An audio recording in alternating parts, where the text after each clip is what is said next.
5. The chamber was deep underground and filled with a ceaseless insectile rustling. Bulbous growths tumesced from the undulating walls. Nodular columns and contorted pedestals, black and jagged and somehow sinewy, jutted from the uneven floor. To an untrained eye, these strange, twisted shapes might have resembled the remains of lightning-blasted trees, or could even have been mistaken as the manifestation of some mad sculptor's fevered imaginings. What they actually were, however, were the products of alien technology. And although they appeared inert, each separate component, and indeed the very fabric of the chamber, was threaded with a network of what appeared to be veins, through which pulsed, like sluggish, poisoned blood, a faint green light. Dominating the centre of the chamber was a dais that was almost the height of a man, from which sprouted a dozen or more vine-like tendrils connected to the walls on either side. A hollow appeared to have been scooped from the tangled knot of worm-like roots in the flattened crown of the dais, and in this hollow nestled the book that Rick and his friends had dug out from under the black tree. Silently, a stream of figures drifted into the chamber and formed a wide circle around the dais. The figures were impossibly tall and spindly, with long, taloned fingers and massive, squashy, hairless heads. Even in this dank, windless place, their black rags seemed to float around their elongated bodies like the fronds of undersea plants. The last of the figures to enter the chamber appeared to be their leader, even though its appearance seemed all but identical to the others. It was this figure, however, which stood before the book and placed the hooked tips of its many-jointed fingers on the fleshy cover. It was this figure, too, which began to speak, or rather chant, words that seemed ancient and alien and somehow ominous. The creature's voice echoing around the chamber was breathy, sing-song, almost giggly. It was the voice of a child that was sweetly and dangerously mad. As it had in Rick's room, the book began to rise and quiver like something alive.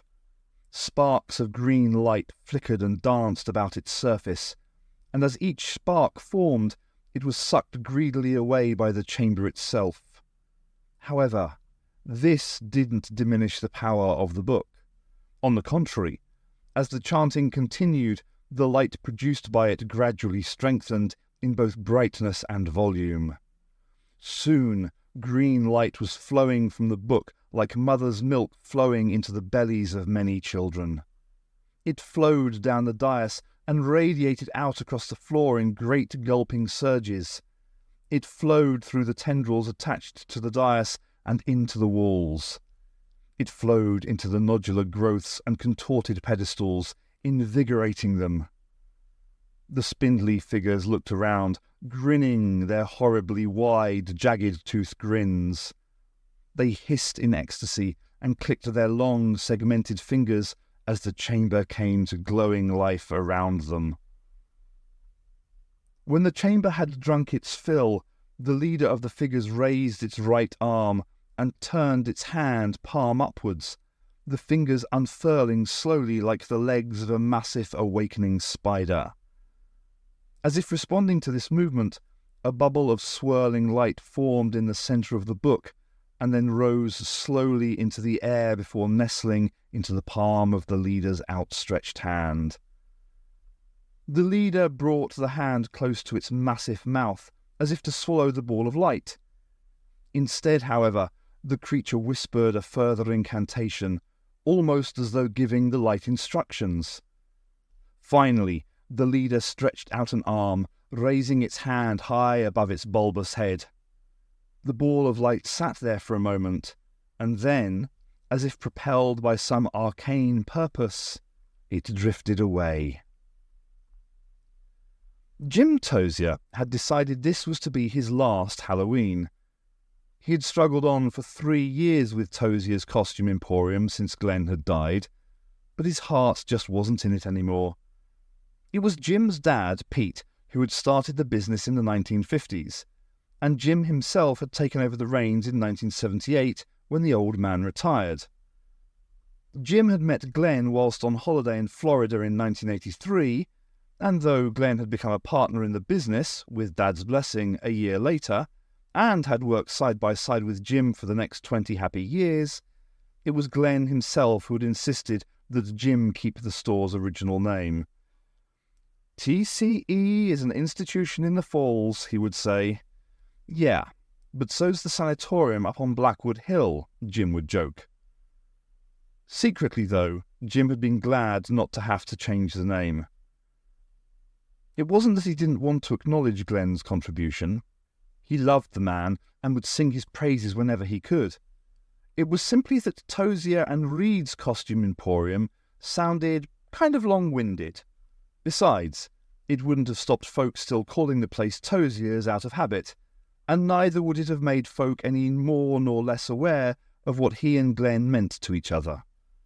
And so the name had stayed, and Glenn had stayed, and, apart from his dad's death in '99, the next 2 decades had been the happiest of Jim's life. But then, in 2004, all those years of smoking, 30 a day from the age of 15, had finally caught up with Glenn, and, on 15th December 2005, with Glenn insisting he would hang on for one more Christmas, the good Lord had taken him for a sunbeam. People couldn't have been kinder to Jim, and maybe for the first time he had discovered what good and loyal friends he had in the Falls. But even so, the weeks and months, and now years following Glenn's death had been nothing but a struggle. And now here he was, not too far from the big 6-0, and every day the voice urging him to pack his bags and head out to Vancouver grew louder and louder. His sister, Mary, and her family were out there, and for the past couple of years they had been trying to get him to sell up and join them in what Mary was constantly telling him was the world's 3rd most livable city. It was only last week that he had finally come to the decision he had been leaning towards for the past 6 months. Only last week that he had decided the for sale signs would be going up the Monday after Halloween. It was kind of sad in a way, but exciting too. Jim had already called Mary and asked her to start looking for an apartment he could buy, had already started planning his new life. Maybe it was this, the anticipation, the apprehension, that was making it so tough to sleep tonight. Or maybe it was this damn weird mist that seemed to be making the atmosphere heavy, oppressive. He looked out of his bedroom window, having woken from his fitful sleep for maybe the 5th time in the past 2 hours. He had certainly never seen mist this colour before. It was eerie, like something out of a horror movie. Jim hoped there wasn't something sinister about it, hoped the mist wasn't the result of some poisonous gas leak or something. He was a sensible man, and was not generally given to such wild speculation. But there was just something, well, not right about this. In the dressing table mirror across the room, he caught a glimpse of himself sitting on the edge of the bed, and the sudden unexpectedness of seeing his reflection shocked him. Heck, when had he gotten so fat? He'd always been a big guy, but he hadn't realised his belly had become quite so huge. With his thick white moustache and round lens spectacles, all he'd have to do was grow a bushy white beard and he'd be the spit of Santa Claus. He was resting his hands ruefully on the stretched t-shirt over his belly and wondering about maybe shedding a few pounds before embarking on his new life, when he heard a noise downstairs. It was a vague noise, hard to pinpoint. Kind of a bump, kind of a scuff. The sound of something falling over, maybe, or of someone moving around. Jim's heart began to thump harder. Maybe it was this that was making him so restless tonight, the feeling that he was not alone.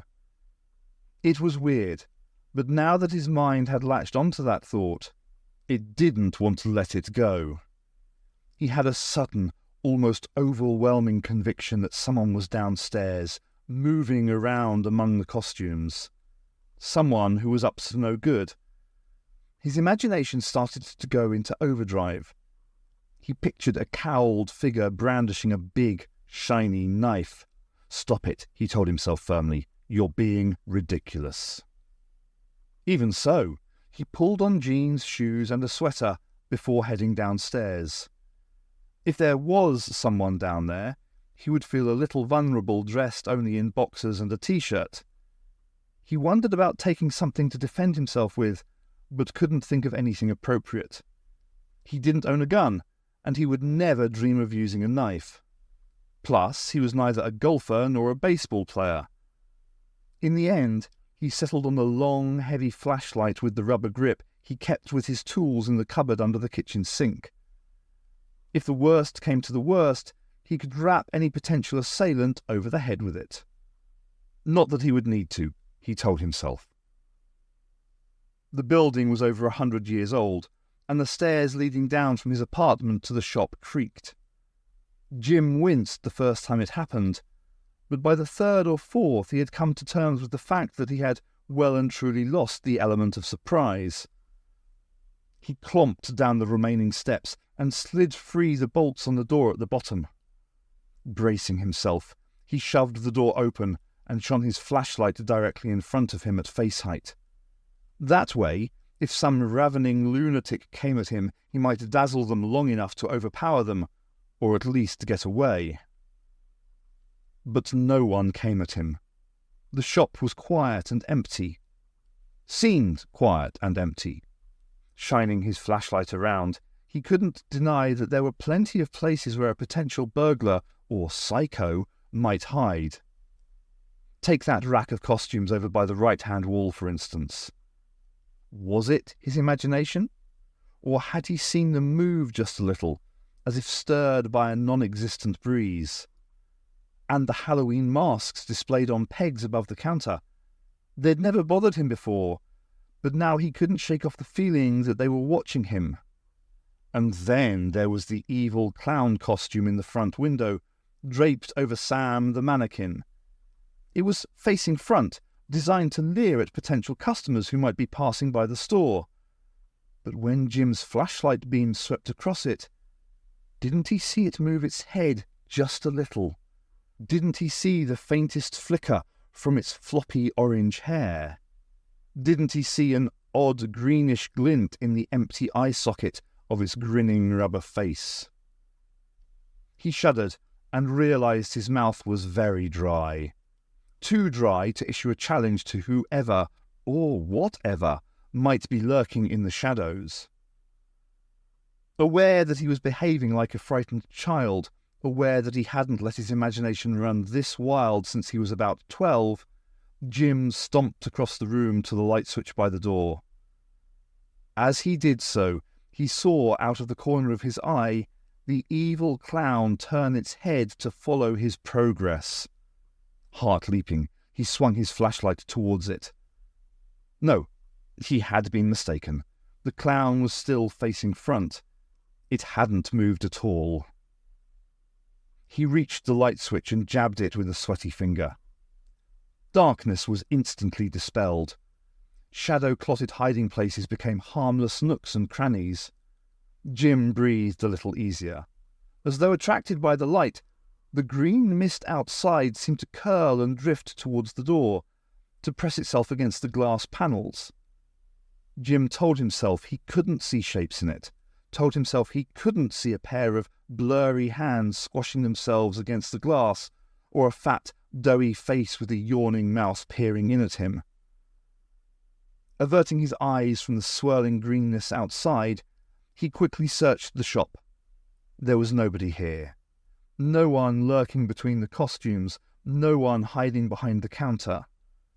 The masks were just masks, and the evil clown in the window was just rubber and material draped over a tatty old mannequin that had been here since his father's day. Though he was alone, Jim felt a bit embarrassed.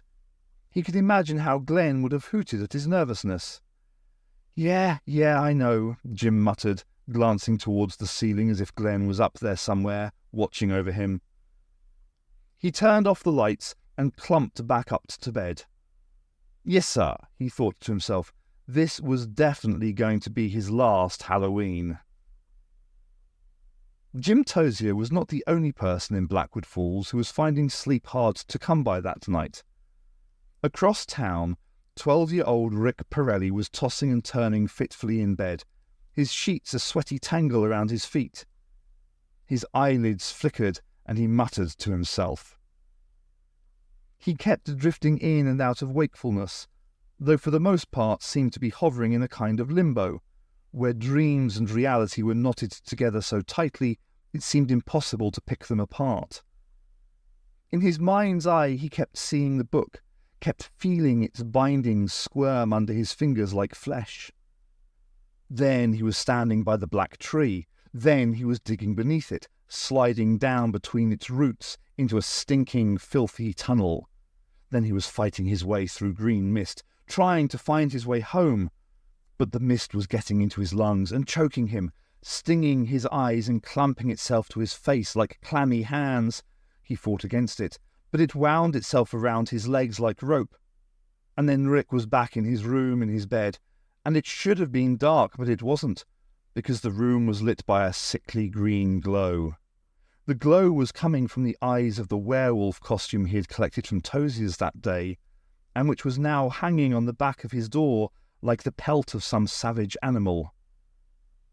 As Rick stared at the costume, it slowly turned its sagging, frozen snarl of a face towards him.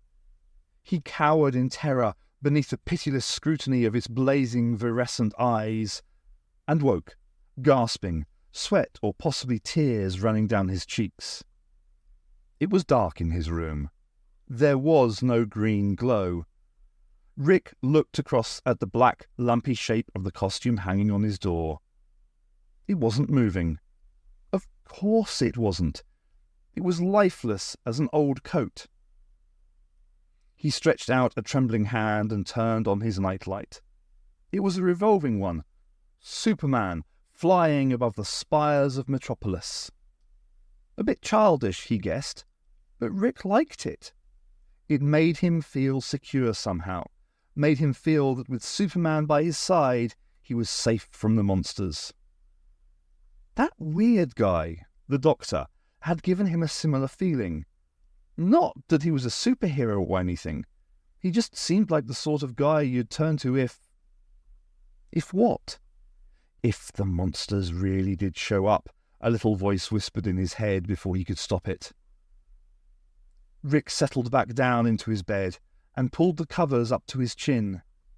With Superman patrolling the skies beside him, he closed his eyes.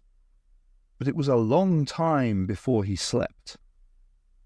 "So, tell me about the tree," said the Doctor. He was sitting in a squashy old armchair, one hand wrapped around a mug of hot chocolate, the other scratching the head of a ginger tomcat curled in his lap. He'd once said something about not being keen on cats, but he seemed to be getting on okay with this one. Not that he had much choice. They were everywhere in Etta's rambling old house, purring and prowling and slinking around their heels. Martha was just glad that she wasn't allergic. Etta, sitting on a sofa adjacent to a crackling log fire that was filling the high-ceilinged, book-lined room with the sweet scent of wood smoke, spread her chubby, wrinkled hands. "What's to tell? It's old. Older than old. According to the Niantic, it's been here for centuries." "Niantic?" queried Martha. "The indigenous peoples of this area." "And your ancestors named a town after it," the Doctor said. Etta nodded. "They used it as a kind of focal point, I guess. Built the town around it."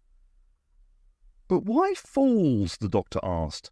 "I mean, the Blackwood bit's obvious, but why falls? Is there a waterfall around here?"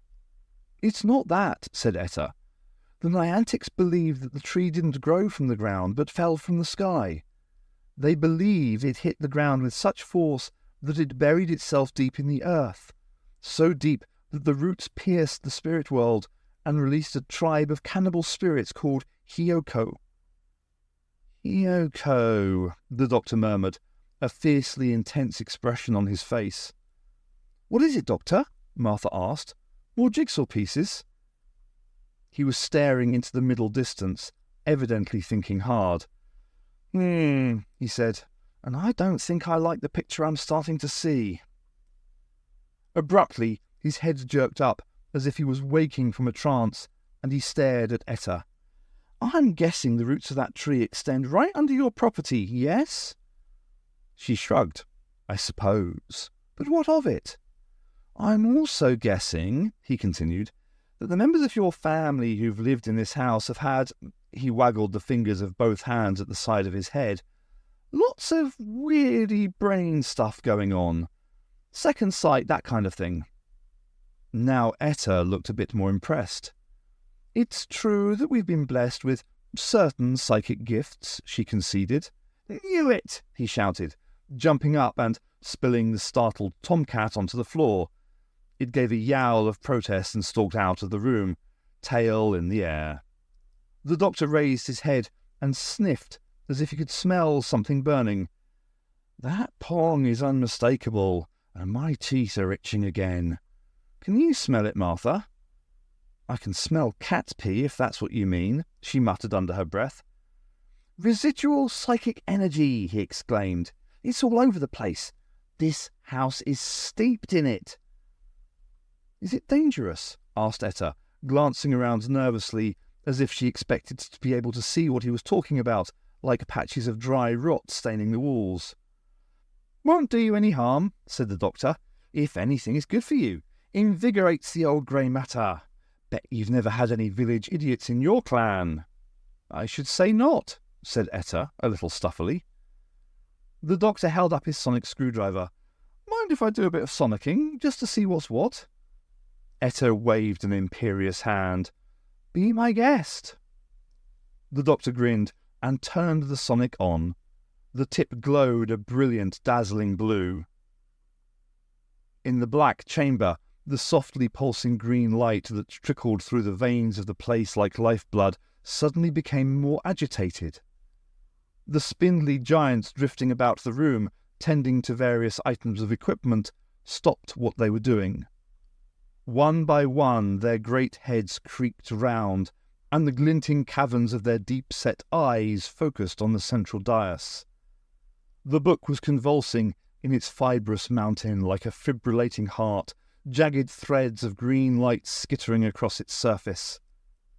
The leader of the creatures hissed and moved forward, placing its hands on the book. It uttered a series of alien words and phrases in its sing-song voice. The light gathered itself into a crackling knot, then leaped from the book into its hands.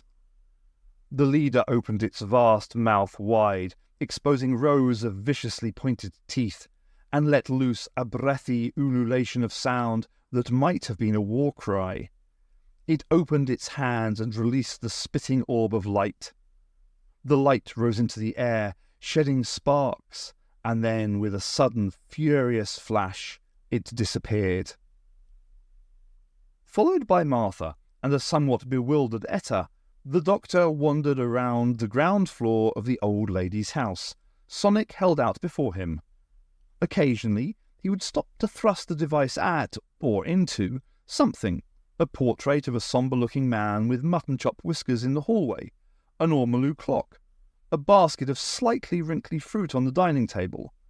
Several times he stopped and doubled back, pushing between Martha and Etta as if they weren't there, eliciting tsks of annoyance from the old woman. Once he dropped to his knees so abruptly that Martha winced, and pressed his ear to the scuffed floorboards like a Native American tracker in an old cowboy movie. "Have you found something?" Martha asked, after she and Etta had stood there patiently for 30 seconds, while he tapped and hummed and listened. "There's a boll weevil down there," he said, jumping up. "It's a long way from home and he's got a nasty cough. Poor little fella." Martha and Etta exchanged a look. It was clear the old lady was growing impatient. "Yes, but have you found anything relevant?" Martha said. "Relevance is relative," replied the doctor, "and try saying that 3 times quickly after a bottle of Sambuca." He strode off again, sonicking all over the place. "Thing is, it's a hard one to pinpoint. The fabric of the house has been soaking this stuff up for so many years that the entry point is hidden. It's like looking for a red ball in a sea of identical red balls. Impossible." "So what's the point?" snapped Etta. "Sounds to me like you might as well quit." "Quit?" exclaimed the doctor, horrified. "Just because something's impossible, that's no reason to quit. I happen to like impossible. Impossible's a challenge. Any old chance can do almost impossible, but the real thing, the genuine article, that's the one that sorts the legends from the wannabes." "Oh." He had been striding about as he was talking, but now, at the bottom of the wide staircase, he stopped dead and looked up. A black cat was crouched on the top step, fur standing up on its body, glaring balefully down at them. "I don't like the look of that," he said quietly. "Oh, that's just Romeo," said Etta. "I think the doctor's referring to the way the cat's eyes are glowing green," said Martha. "My guess is they're not supposed to do that." Romeo hissed at them. Out of the corner of her eye, Martha sensed movement and turned to see another cat slinking along the hallway. This one was long-haired, its rust-coloured coat streaked with black, and its eyes too were glowing with an unnatural green light. Next moment, the ginger Tom that had been sitting on the doctor's lap darted out from the doorway of the dining room across the entrance hall and was immediately followed by a dainty white female. The light that filled both cats' eyes was swirling sluggishly, like a luminous version of the mist outside. It was a thick, soupy, somehow putrescent light. Martha wasn't sure why, but for some reason it made her think of things that were dead and rotting. "They're possessed, aren't they?" she whispered to the doctor. "Well, I prefer to think of it as holistic subjugation, which doesn't necessarily denote—" "Doctor!" Martha screamed. The black cat had launched itself at them from the top step, a yowling black missile of teeth and claws. In a flash, the doctor grabbed Martha and Etta and swung them behind him, snapping back his head as Romeo sailed past his face, taking a swipe at him and missing his nose by inches. The cat landed on its feet and immediately turned to confront them again. And now more cats were appearing from above and around them, a bristling, screeching legion of vicious teeth, unsheathed claws, and blazing green eyes. "Run!" the doctor yelled, and bustled the 2 women ahead of him along the corridor that ran parallel with the staircase. But they had taken no more than a few steps when the kitchen door at the end of the corridor was nudged open, and a further wave of cats came streaming out, eyes burning with green fire. Now there were cats both at their heels and ahead of them. Using his body as a shield, the doctor pulled Martha and Etta behind him again. All 3 of them backed towards the wall of wood panelling that ran up the side of the staircase. Once again the doctor produced his sonic screwdriver and held it up like a weapon, swinging it from left to right. Behind him, Martha and Etta pressed themselves into his back. Martha raised her hands to protect her face as the cats closed in.